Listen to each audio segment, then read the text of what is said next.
Welcome to the Celtic State of Mind. I'm John Dykes, and today I'm delighted to be joined by Dominik Diamond. Dominik, welcome to the show. Thank you very much for having me, Paul. Sorry it's taken so long for me to join you on this. I know, I know you've asked a few times, but I'm glad to be here at last. I'm delighted we finally managed to get it organised. You're over in Canada. How are you dealing with this lockdown, Dominik? Are you still at a stage where you're in a schedule, you're in a routine and things are okay? Yeah, I think we're very lucky here in Canada that it's not been nearly as bad. We're very lucky that our Prime Minister, Justin Trudeau, really kind of got ahead of it and has handled it really well. There's far, far, far fewer cases in Canada than you have in the UK and far fewer deaths. I mean, where I live in Alberta, in Calgary, I think we've had like 110 deaths in the whole of the province. So it's not affected us as much. I think in terms of the routine, I'm glad that I started doing a show on Twitch, which is like this video game streaming thing that's been running for years. And a guy in San Francisco, a Canadian radio guy, got in touch with me and said, look, I'm trying to get a whole load of radio people to start radio style shows on Twitch. I'd like you to do one. So I started doing that about 3 weeks ago, and I think that really helped because that has given me that kind of structure over the days. Otherwise I'd just be sitting around running out of things to watch on Netflix. So it's all right. I mean, I really want it to be all over. Yeah. My wee mum over in the UK she's turned 70 this year, and it's horrible and terrifying to think that she's in a high risk category on the other side of the world, and I can't be with her. And I think that's made my wife and I really, really miss family. Absolutely. Looking at obviously your Canada flag in the background, Dominik, we've got some famous Celts over in Canada. Obviously Fergus McCann returned to Canada after his sterling efforts over here. And I was reading through, in preparation, I was reading through your autobiography once again, and I actually had a right giggle. I'm going to read out the very first paragraph, which is the foreword by Frankie Boyle. And it says, "I don't care what anyone says. I think Dominik is all right. That's probably only because I don't know him very well." And I haven't had to put up with his tantrums, his sectarianism, his drunkenly sending me texts meant for his mistress, or whatever the fuck he does. He's probably okay. Now that is the best opening to a foreword I have ever read.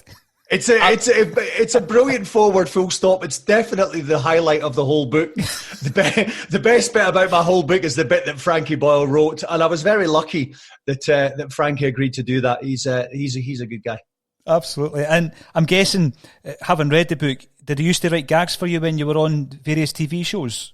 No, it was just the one show we worked on together, the much maligned Caledonia McBrains on that we did for the BBC, that attempt to do a kind of Scottish "Have I Got News for You?"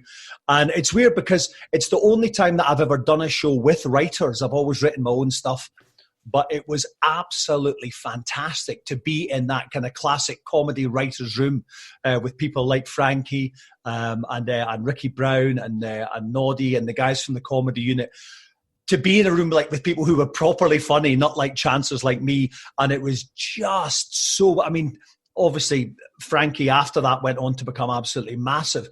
But to sit in a writing room with an unfettered Frankie Boyle is one of the great experiences of my whole life. Absolutely amazing. Listen, we've had so many talented people coming on and speaking about their love of Celtic on this podcast.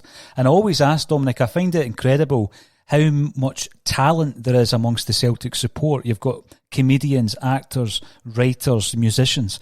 Why do you think it is that they're all big Tims? I think, and this might sound a horribly pretentious answer, but I think that Celtic is a left-wing club politically.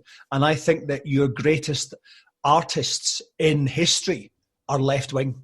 I think there's something about a left-wing political leaning that helps you. I mean, you look more compassionately on society, and I think that's it. Yeah, I think we're a left-wing club, and I think that left-wing artists are far more interesting and more productive than those from the dark side.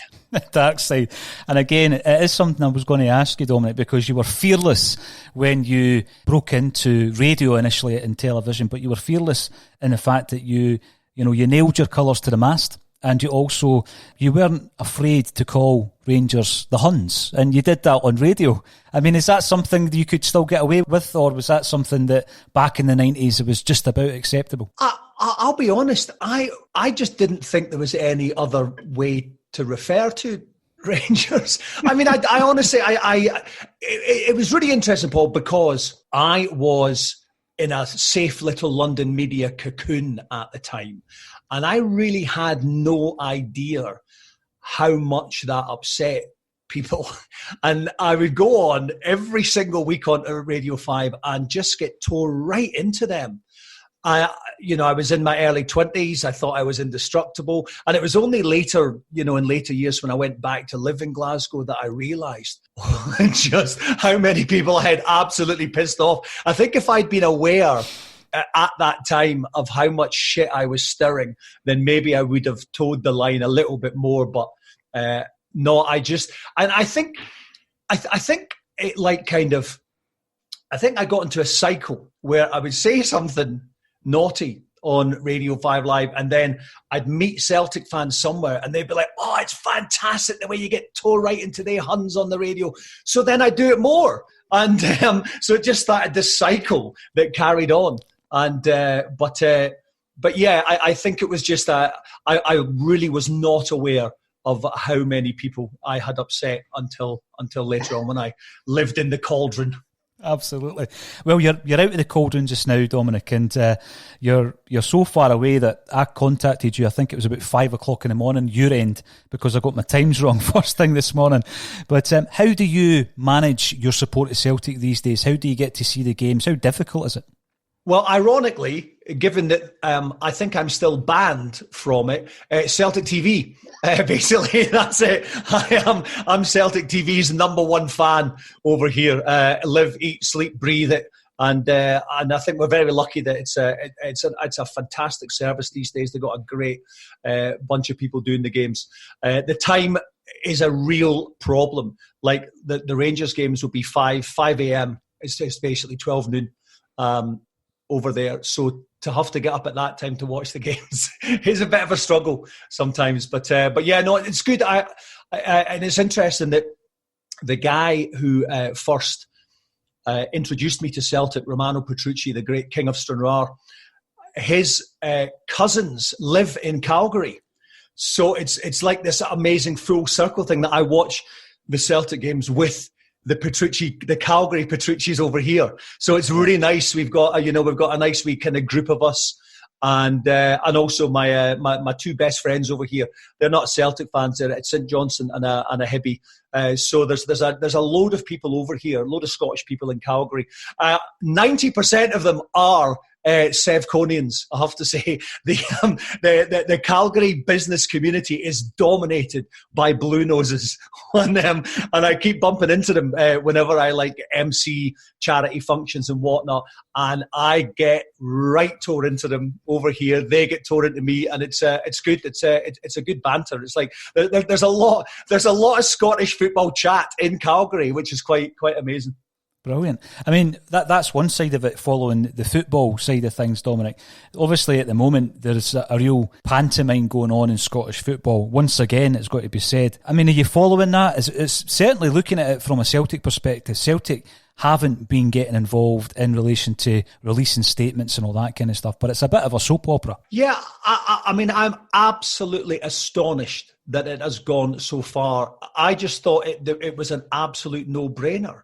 It wasn't just that we were leading the league when it was halted, but we were running away with it. I mean, we had it won. It's not even close. There's no earthly way that they were ever going to catch Celtic.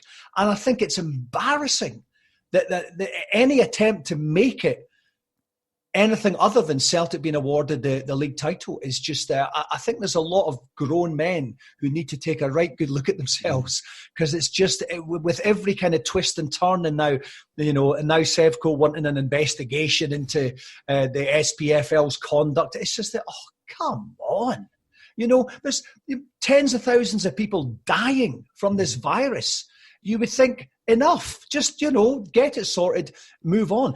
I mean, to be honest, either way, as a Celtic fan, I don't care. If we get awarded the title, fantastic, and that's right. If we don't, well, we'll win it next year. It's, so it's like, I think that, like I say, when you've got a 70-year-old mum stuck in a house over in the UK who, could die at any point with coronavirus, I think that your priorities change. And I think the stramash that's happening over in Scotland with who's going to end up where, who's going to get relegated, whatnot.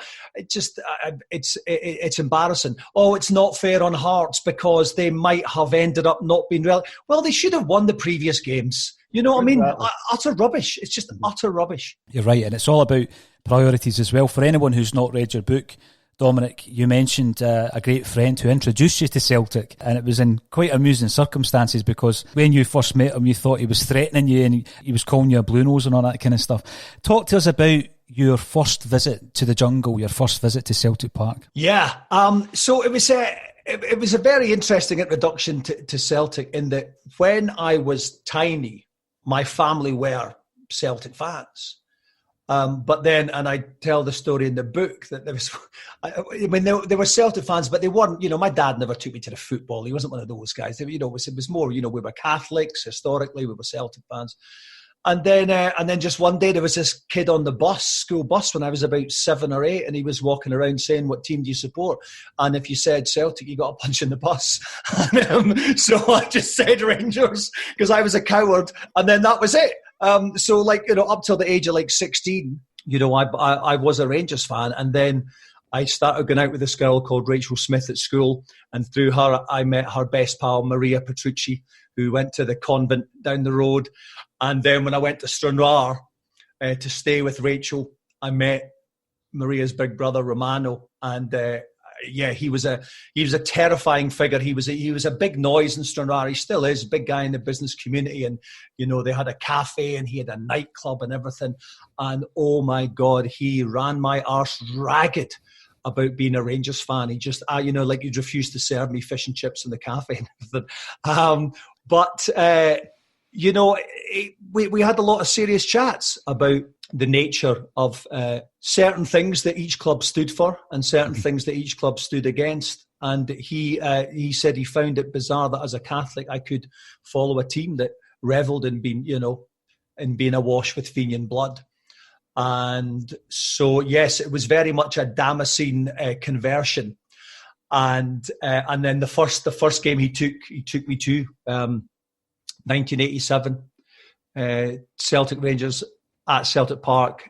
I was lucky enough to get into the jungle, and I didn't really see it. Billy Stark scored the only goal that game. I didn't see it. I was just trying to hang on for grim life into this wonderful, huge, big, seething mass of humanity that was the jungle. And I'd never known anything like it. In terms of going to see sport, I think that we used to go and see the Five Nations games with the school, and that was nothing like that. That was the only other kind of big sporting events that I'd been to before this, and to be part of just so many people as one was just an incredible kind of it awoken a kind of tribal fire within me, and it was just absolutely exhilarating. And it was interesting because I hitchhiked up to that game as well, so that it was almost like this kind of mythical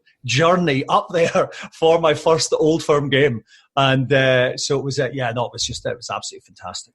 Superb. And a lot of people will remember you, Dominik, for your TV career, and in particular Gamesmaster. See, when you're that young and you're kind of thrust into the fame and success that came with being on a top TV show, how difficult is that, do you think? Because that's part of the game, I suppose, for footballers as well, that people don't really prepare you for. I mean, on the one hand, it's difficult because it turns you into an arsehole. I mean, it did in my case. I mean, I had massive problems with drink and drugs. But being difficult, it's not difficult to have 3 million viewers on a TV show with tons of money, age 22. It's difficult being unemployed at 22. It's difficult having a shite job you hate at 22. So I think I always take with a pinch of salt when people talk about the pressure that young, footballers are under when they suddenly have all that money and all that fame. It's like, and don't get me wrong, and I understand that there's mental health implications, and it's only the last few years that, we've thankfully as a society become more aware of the damage that it can do in your head, things like that. But I still think it's a lot easier than having no money. Having money age 22 is a hell of a lot easier than having no money. Absolutely. Back then, I was probably at an age as well, Dominik, where I was into, Commodore Amigas and all that kind of stuff. If you were to pin your name onto the finest football game back in the day, what would you say that was? Because I know you name dropped Sensible Soccer in your book.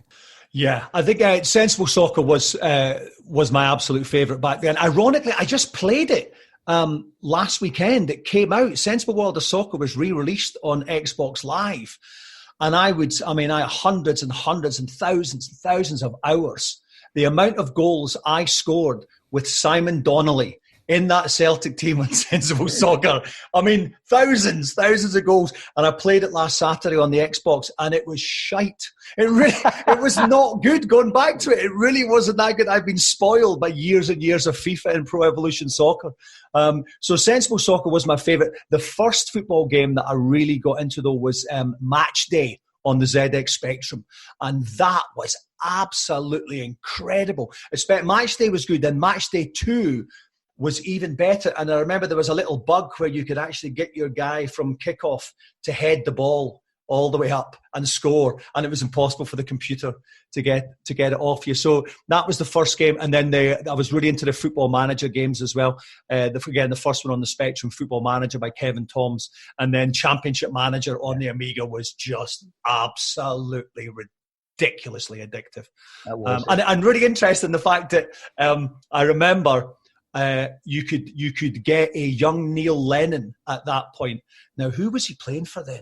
Was he Everton? Did he play for Everton? He went Man City, Crewe, and then Leicester. Yeah, that's it. Crewe. Yes, it was when he was at Crewe, and you could develop his stats, and he literally could become one of the greatest, most skillful midfielders in the world in Championship Manager. Superb. I mean, it's interesting you mentioned Lenny, because I think one of the best experiences for many Celtic fans was seeing a Celtic side getting to a European final, Dominik. We'd been brought up with the tales of the 1960s and 70s, and it finally arrived under Martin O'Neill. And there's a great picture of you in that stadium. Is that the biggest disappointment as a Celtic fan that you've ever experienced? Yeah. It's one of those classic bittersweet experiences, because everything up to the game was just magical. And I remember I was a wee bit dishonest with my wife. She'd started going to see Celtic with me. She had no interest in football at all. She's posh and English. She's more interested in horse riding. And but I took her to see could it have been Stuttgart that year? We won 3-1. That was the first game she went to, and it was a European game. It was brilliant, and then she was just like, "Oh, this is fantastic." So she started going to a couple of the games, and then I said to her, then when we got to the final, and I'm like, right, I'm going. I don't care, I'm going. But I knew that I was never going to get balloted for a ticket, because I wasn't a season ticket holder then. And so I'd enlisted the help of a German ticket tout on a couple of occasions for away European games. So I knew I could get tickets from him. He said the tickets would be £200 each. So I'm like, oh man, that's 400 quid. And then by the time hotels and flights, it's going to be like £800 to £1,000. There's no way my wife is going to agree to that for a football match. So that's how we went via Madrid. And I pitched it to her as a romantic Madrid getaway, where we'd eat at the finest restaurants and stay in the finest hotels. And then she was like, oh, that'd be brilliant. That's really great. So I booked that and I said, oh, you're never going to believe this. Celtic are just playing down the road in the UEFA Cup final, so we'll drive down there, like 500 kilometres away or something. So it was great, and it was really interesting that so we went Glasgow to Luton to Madrid, and then drove to Seville, and just everywhere you went was just full of Celtic fans. Luton was full of Celtic fans. Madrid was full of Celtic fans, and it was this wonderful, incredible adventure, and even. I've got photos now, there was two Celtic fans there. One had on the Saddam Hussein mask, and the other had on the Osama bin Laden masks, and just people like that floating about in Seville at the time. So it was absolutely amazing until the actual game, and so much about the game was actually horrible. It was so hot. I remember walking up to the stadium when you got there, like the bit that we were in, they'd run out of juice. You couldn't even get a drink of anything. And then the game itself with Deco and Derley diving, cheating bastards the whole game. Rab Douglas, pish, as usual. Bobo getting sent off, and just, it was just, even now, Paul, it's like it's like there's some movies you watch where you know that the guy dies in the end, but every time you watch that movie, you keep thinking, maybe the Titanic's not going to sink this time. And I just keep looking back to Seville and just thinking, we should have won that game. We really should have. And where the club could have been now if we'd won that game and then we'd had proper investment afterwards, we could have been a European great club. I think the biggest frustration, Dominik, just like you say there, I looked upon that and I thought it was probably a once-in-a-generation thing, which is so disappointing. And we're now 17 years down the line. There was some good progress, I think, last season or this season, because it's not finished yet, under Neil Lennon. Do you think we'll ever see the likes again of the team that... Because, even the way that the competition has been manufactured into like a miniature Champions League, more games, etc., rather than the knockout phases. Do you think we'll ever get an opportunity like that again, Dominik? I think my head says no, but my heart says yes. I think that there is... I look at the personnel that the club have got just now.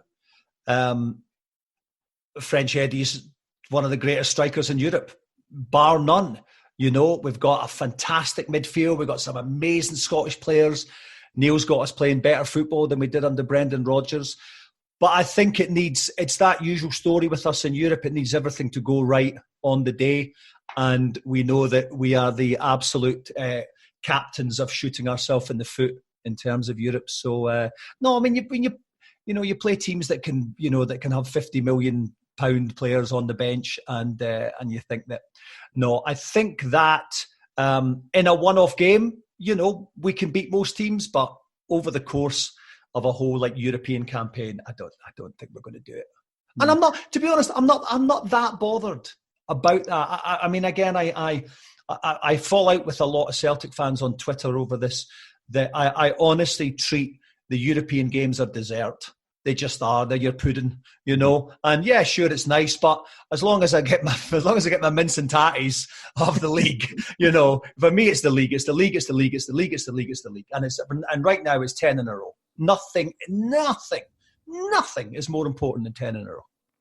Well, it's interesting you mentioned 10 in a row. Obviously, a big part of that was Brendan Rodgers coming in, Dominik. I was going to say revolutionising. He never revolutionised Celtic, but he did certainly change the ways and the kind of culture around the club. But then he done the absolute unforgivable by just, chucking us under a bus.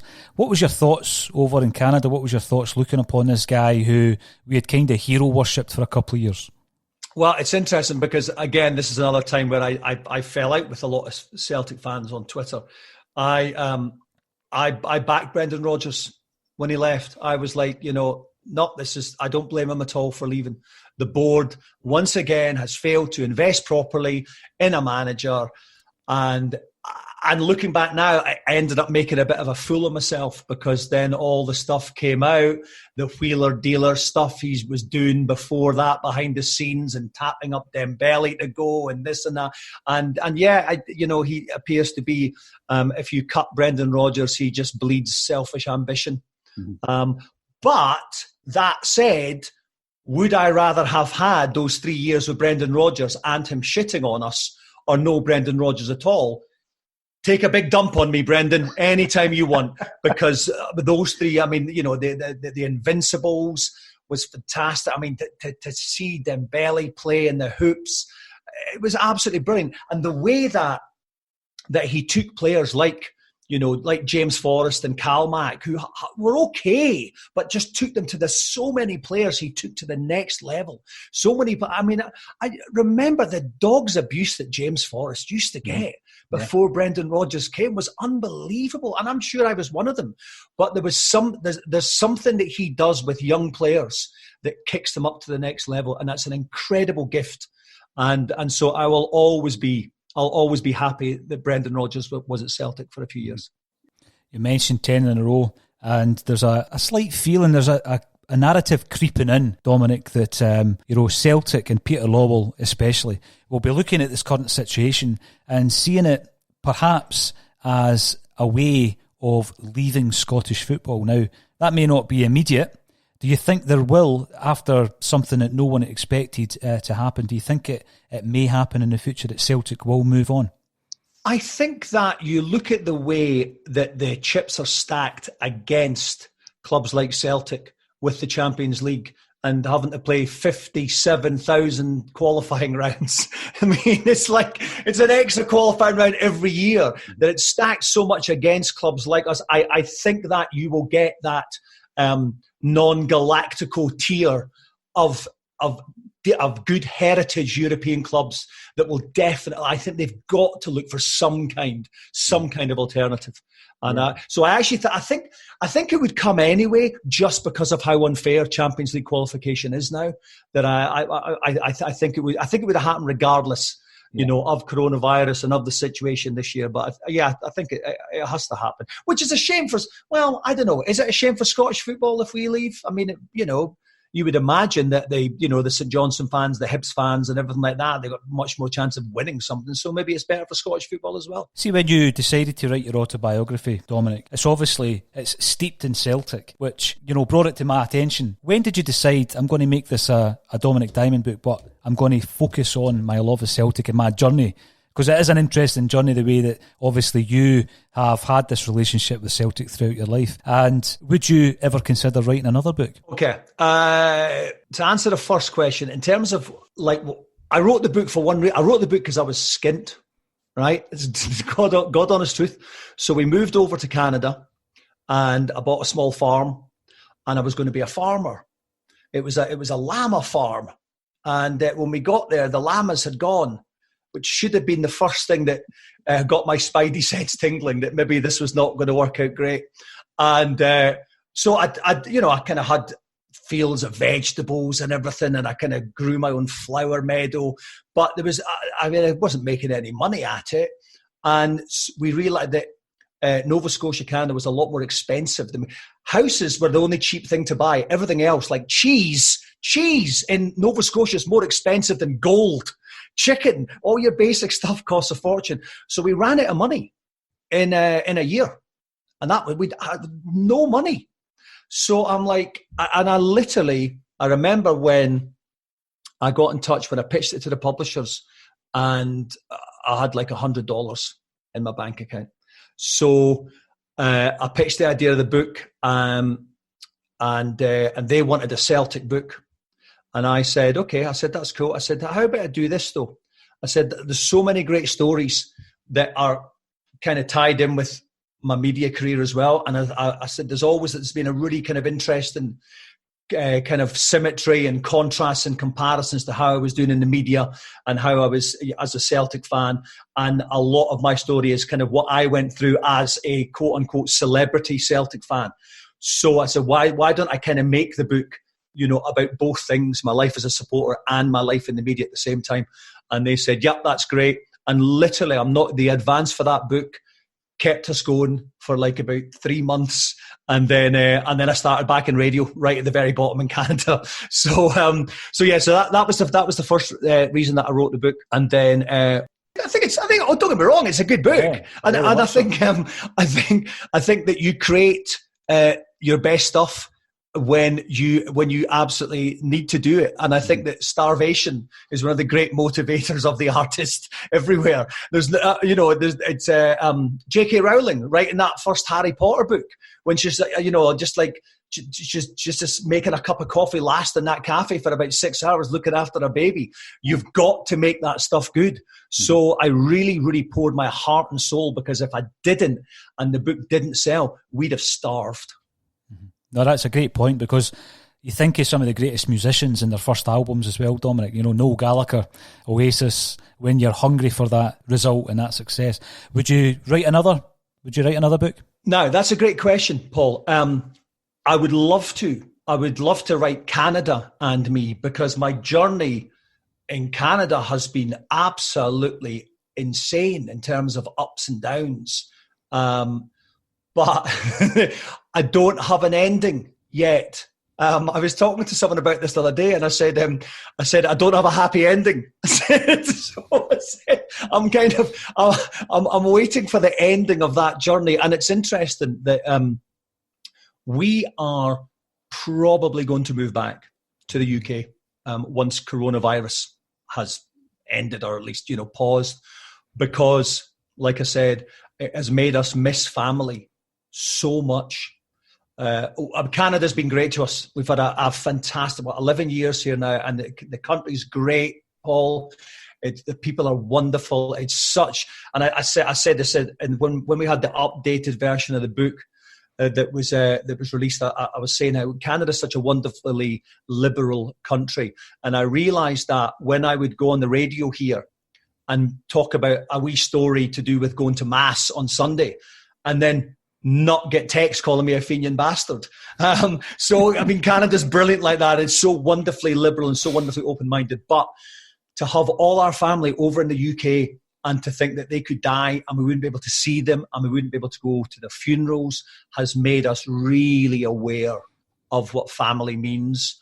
So I think that we are almost certainly going to go back, and then maybe that's a kind of good end. But again, it's not a great big happy ending, so it's like, and yeah, we were in Canada and everything was great, and then coronavirus happened and I missed my mum, and then I went home, the end. So I think I would like to write a sequel, but it's the ending still has to be clarified. Well, it might well be the ending's 10 in a row as well, Dominik, so you could tie that in. Well, and there is that, and it's interesting because, so when we talk about going back and I say, my wife misses her family, I miss my mum. And I'm like, okay, I said, so where are we going to live? I said, obviously, Glasgow is tricky for me, and that's why I left, and it would still be tricky. Edinburgh, I kind of felt safe in. My hometown of Arbroath would probably be all right because it's full of Tims, and I'm one of their own, and they won't stab me. Even the Rangers fans in Arbroath won't stab me because I'm one of their own.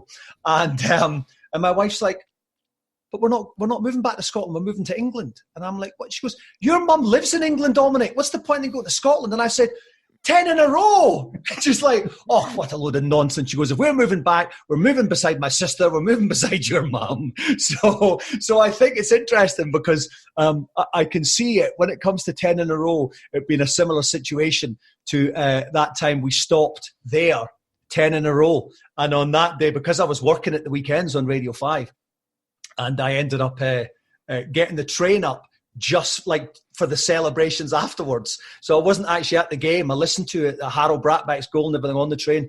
And so I can guarantee, touch wood, I will definitely be there for 10 in a row. Whether I'll get a ticket to the actual game, I don't know. But I will definitely be there, almost certainly in Ginty McGinty's, if anybody wants to buy me a pint afterwards. If we still have pubs, then who knows? Exactly, but listen, Dominik, I'd love to buy you a pint to celebrate 10 in a row when it comes.